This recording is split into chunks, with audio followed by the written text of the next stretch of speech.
Il y a cela 4 jours, nous avons tenu une réunion autour du Premier ministre, du ministre de l'économie et des finances, du ministre du budget, mais aussi du ministre des infrastructures pour trouver rapidement une solution pour que les travaux du programme de désenclavement puissent se poursuivre. Vous avez tantôt parlé de l'APIX. L'APIX, ce n'est pas seulement les investissements. L'APIX, comme j'ai toujours eu à le rappeler, c'est 3 mamelles.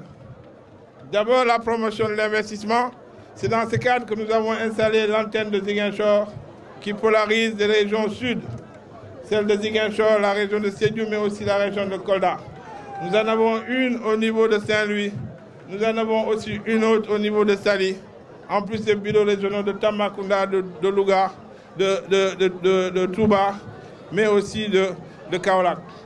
Bien entendu, ces bureaux sont à votre disposition. Nous allons procéder à l'inauguration de ce service où vous aurez, en dehors de l'APIX, des structures de financement. Il y aura l'ADER, il y aura le FONGIP, mais aussi la Promise et tous les autres services de l'État qui vont concourir pour la création des entreprises.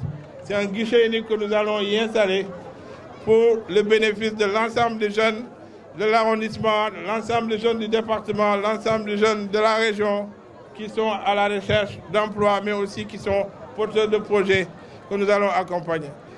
Mais l'autre mamelle la plus importante de l'APIX et celle que nous sommes en train de développer actuellement, ce sont les zones économiques spéciales. Nous sommes aussi chargés, le directeur général de l'APIX et l'administrateur de l'ensemble des zones économiques spéciales du pays. En cela, j'interpelle les maires. J'ai été gracieusement appelé par nos amis de Tambacounda qui pensaient qu'ils étaient oubliés dans ce qui est le développement industriel. Et ils ont mis gracieusement à la disposition de l'APIX 1000 hectares pour développer une zone économique spéciale. Donc nous allons y installer des unités industrielles, nous allons y installer des entrepôts, nous allons y installer beaucoup de structures qui vont créer des milliers d'emplois, comme nous l'avons fait au niveau de Dias.